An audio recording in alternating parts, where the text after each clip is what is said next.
नमस्ते मित्रों। अभी हम बात करेंगे एबीबी कंपनी के रिजल्ट के बारे में जो उन्होंने अभी अभी रिकॉर्ड किए हैं। कैसे रहे हैं उनके रिजल्ट, आइए देखते हैं। अब ये है उनके 6 कॉलम जिसके अंदर उन्होंने सारे अपने फिगर दिखाए हैं। पहला वाला कॉलम जो है ये है उनके Q1 इस साल का। ये जो है वो Q4 है पिछले साल का, जनवरी से मार्च। ये है उनका Q1 पिछले साल का। ये है इस साल के 6 महीने के फिगर, जनवरी से लेके जून तक के। ये फिगर है जनवरी से लेकर जून तक के, लेकिन पिछले साल के। और ये है पिछले साल भर के फिगर है 31/12 तक। तो उनकी साल की जो साइकिल है, जो प्रीवियस ईयर वो बोल रहे हैं, वो जनवरी 19 से लेके दिसंबर 19 तक के ये फिगर है। ये सारे फिगर जो आप देख रहे हो करोड़ के अंदर है। टोटल इनकम जैसा मैं एक्सपेक्टेड था कि ये 1012 की ही रही, जो पिछले क्वार्टर में 1568 की थी। और लास्ट ईयर के जो सेम क्वार्टर में ये 1746 करोड़ की थी। तो यहाँ पे सब्सटेंशियल गिरावट हमको देखने को मिल रही है। यही कारण रहा कि उनकी जो पहले 6 महीने के फिगर रहे वो 2580 करोड़ रहा, जो 3615 करोड़ था पिछले साल के 6 महीने में। अगर एक्सपेंस फ्रंट पे बात करें तो 990 करोड़ का उनको एक्सपेंस रहा है।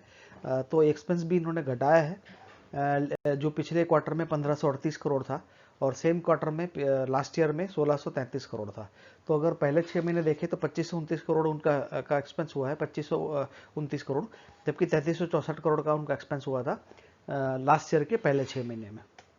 यही कारण रहा कि उनका प्रॉफिट बिफोर टैक्स है वो 23 करोड़ रहा है इस क्वार्टर में, जबकि वो 86.61 करोड़ था पिछले क्वार्टर में और 112 करोड़ था लास्ट ईयर सेम क्वार्टर में। अभी यहाँ देखने वाली बात ये होगी कि यहाँ पे जो 6 नंबर का कॉलम है, ये जो 6 नंबर पे आप देख पा रहे हो, इसके चलते ये इतना बड़ा फर्क आया था पिछले क्वार्टर में। हालांकि कोई पिछले क्वार्टर का है, हमने उसमें ज़्यादा डिटेल में नहीं गए हैं, लेकिन ये 56 करोड़ की इम्पैक्ट आई थी। यही कारण था कि यहाँ पे उनको एक अच्छा खासा ये 86 करोड़ का जो है वो प्रॉफिट बिफोर टैक्स जो है, क्योंकि वो रिवर्सल हुई थी तो उसके चलते वो बढ़ गया था। लेकिन ऐसी कोई इम्पैक्ट इस साल ऐसा कुछ देखने को नहीं मिला। तो उनका जो है जो प्रॉफिट है फाइनली, तो वो इतना ही रहा। ये एक फिगर है जिसके चलते ये इम्पैक्ट आई है।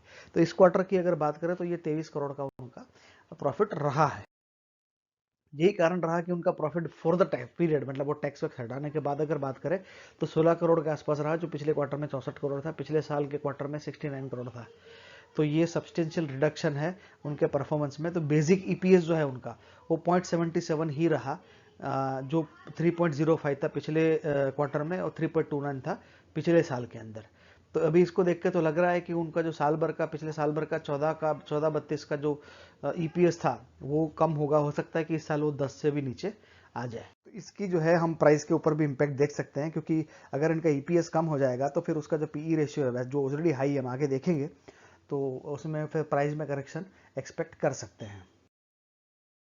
जैसा कि हमने बताया, ये एबीबी के चार्ट है जो पिछले 5 साल के हैं। तो ऑलमोस्ट वो सेम लेवल पे ही था, कभी इनफैक्ट रिडक्शन हुआ है। 1200 के आसपास का रेट हुआ करता था, वो अभी 940 के आसपास का रेट अभी तो हुआ है। खास करके जो मार्च के बाद, जब कोरोना के इम्पैक्ट के बाद ये कम, कहीं अंदेशा तो था ही, तो करेक्शन तो आ गया था, लेकिन इसमें और करेक्शन आ सकता है। वो क्यों आ सकता है? क्योंकि यहाँ पे अगर आप देखोगे तो नीचे वाला जो अभी आया है, तो उसमें पी रेशियो अगर देखेंगे यहाँ पे, ये जो पी रेशियो यहाँ पे दिखाया है, तो ये 53.18 का दिख रहा है। अब ये ईपीएस है 17 का जो लेके चल रहा है, लेकिन अभी पिछले क्वार्टर का अगर देखते हैं तो वो तो बहुत ही कम आया है।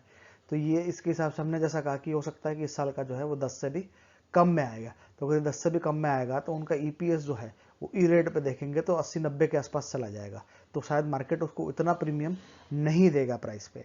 तो इसका क्या मतलब होता है? उसका ये मतलब होता है कि उसके प्राइस में करेक्शन आ सकता है, मतलब कम हो सकता है।